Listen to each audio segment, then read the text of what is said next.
Hello everyone, welcome back after summer break. I wish you all are safe at home. As we all know, we have discussed about chapter 10, that is food production. Few topics we have already discussed in previous video. In this video we are going to start with other topic, and the first one is agriculture practices.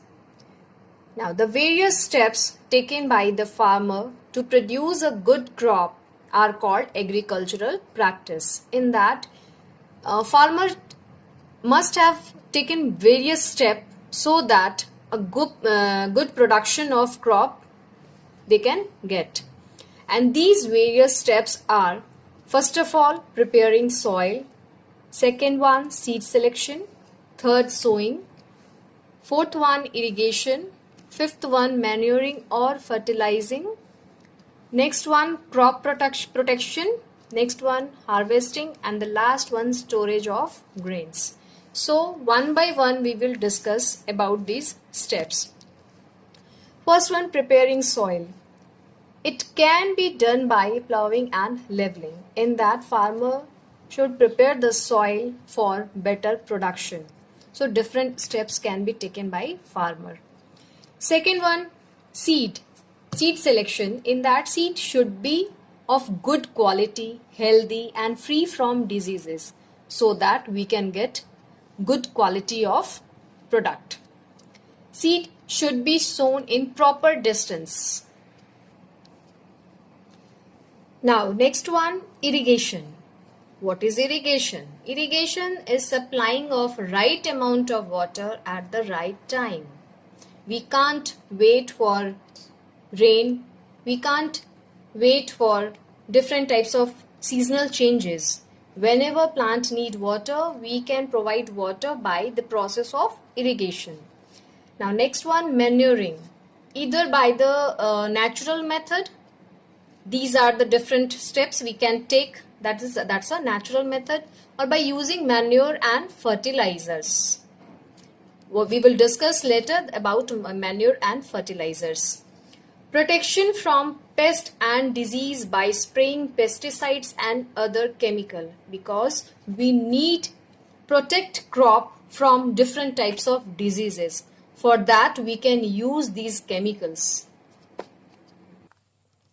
Now once the crop mature, it should be harvested. That is cut and gathered together. In that, different process we can use. Few are threshing, winnowing and other methods. By that we can collect or gather these kind of crops. The last one, storage after drying in sun to get rid of excess moisture. This one is the storage process. In that, crop should be stored so that for further use.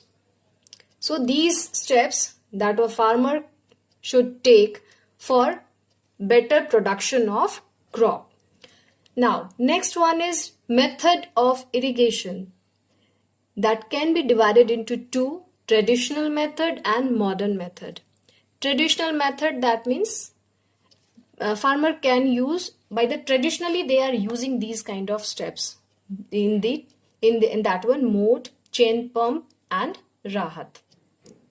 Next one, modern method. Now these days farmers are mostly using this sprinkler system and drip system. Next, difference between manure and fertilizers. Now we should provide manure as well as fertilizers to plant. What is the difference between two? Because both are utilized to give nourishment to plant. So what is the difference? Manure. First difference is manure. These are natural organic substances. What do you mean by organic? Carbon containing substances. And fertilizers, these are inorganic salts made by human. Next one, these are rich in humus but not in inorganic nutrients. That is except carbon, inorganic. Now here, these are rich in inorganic nutrients but do not contain humus. These are prepared in field. these are prepared in factories. So we can say manure is a natural method and fertilizers are artificial method. We can prepare in factories. Now the last topic is crop improvement method. Nowadays, scientists have different techniques. By that, we can get variety of crops, desired. We can get easily the desired quality of crop. So, few methods are here. One is hybridization process. The process of cross-breeding of different plants to obtain a new improved variety of crop is called hybridization. In that, we have to take two types of plant, two different quality containing plant, and scientists should cross-breeding process will be done, and after that we can get a new individual. So what is the uses of this hybridization process? Can develop new varieties which are more resistant to disease and pest. Now next one is genetic engineering. In this process, a gene is introduced in a plant by the technique of recombinant DNA technology and genetic transformation. So we can say in biotechnology field, these process can be utilized so that we can get, these days we can see variety of plant or crops, those having different qualities. Suppose two different plants are there and they having a unique feature in each, but we want these two feature in one plant. So scientists can use these kind of method so that we can get new variety